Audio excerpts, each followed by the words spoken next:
আরাফাত, আজকে তো অনেক কাজ করছি না? আর রোদ অনেক বেশি। তো ইফতারের আরো 3-4 ঘন্টা বাকি আছে। তৃষ্ণায় বুক ফেটে যাচ্ছে। এই শরবত আনছি তোর জন্য, একটু খা। এদিকে কেউ নাই, ঠান্ডা শরবত কিন্তু কেউ নাই। আমি আর তুই ছাড়া কেউ জানতো না। খা ধর, এই ধর খেজুরও দিতেছি, তোর খেজুরও খা ধর। কি বলেন ভাই? কেউ না দেখুক, আল্লাহ তো দেখতেছে। খা, সমস্যা নেই, কেউ দেখতো না। না ভাই। কি লেখাতি না? এটা কেন, অসম্ভব, সমস্যা কি? এটা অসম্ভব। এই তো বুঝছস, কেউ না দেখলেও আল্লাহ দেখছে। তোর ভিতরে যে একটা ভয় কাজ করতেছে, এটার নামই তাকওয়া। কেউ না দেখলেও আল্লাহ দেখে। কিন্তু আফসোস কোন বিষয় জানিস? জি ভাই, কোনটা? এই যে তোর হাতে পানির গ্লাস খেজুর থাকার পরেও তুই এই পানির গ্লাস খেজুর খাচ্ছিস না আল্লাহর ভয়ে। এই ভয়টা, এই তাকওয়াটা যদি দেশের বড় মাথাওয়ালা, ক্ষমতাবান, বড় বড় চেয়ারের মানুষগুলা, এমপি মন্ত্রীদের থাকতো, তাহলে কি দেশের দুর্নীতি হতো? সেটা কিভাবে?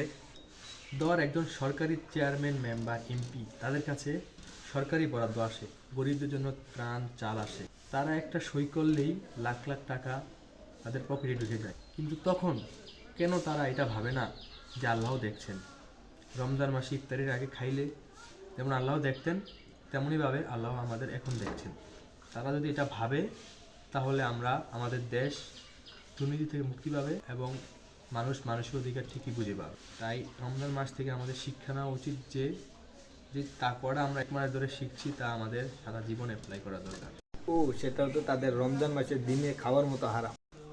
হুম, ঠিক যে মানুষটা রমজান মাসে দিনের বেলা ইফতারের আগে একটা দানাও মুখে নেয় না, একটু পানিও খায় না আল্লাহর ভয়ে, সে লোকটা কিভাবে টেবিলের নিচ দিয়ে ঘুষ নেয়, ঘুষের ফাইলে সই দিয়ে নিজের পকেটে টাকা ভরে, গরিবের টাকা পকেটে ভরে নেয়?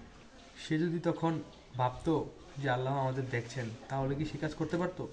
কখনই করতে পারতো না। তাই রমজান মাস আমাদের ট্রেনিং দেয়, সারা মাস জুড়ে আমাদের ট্রেনিং দেয়, যাতে আমরা প্রচণ্ড লোভের মাঝেও নিজেদেরকে সামলাতে পারি।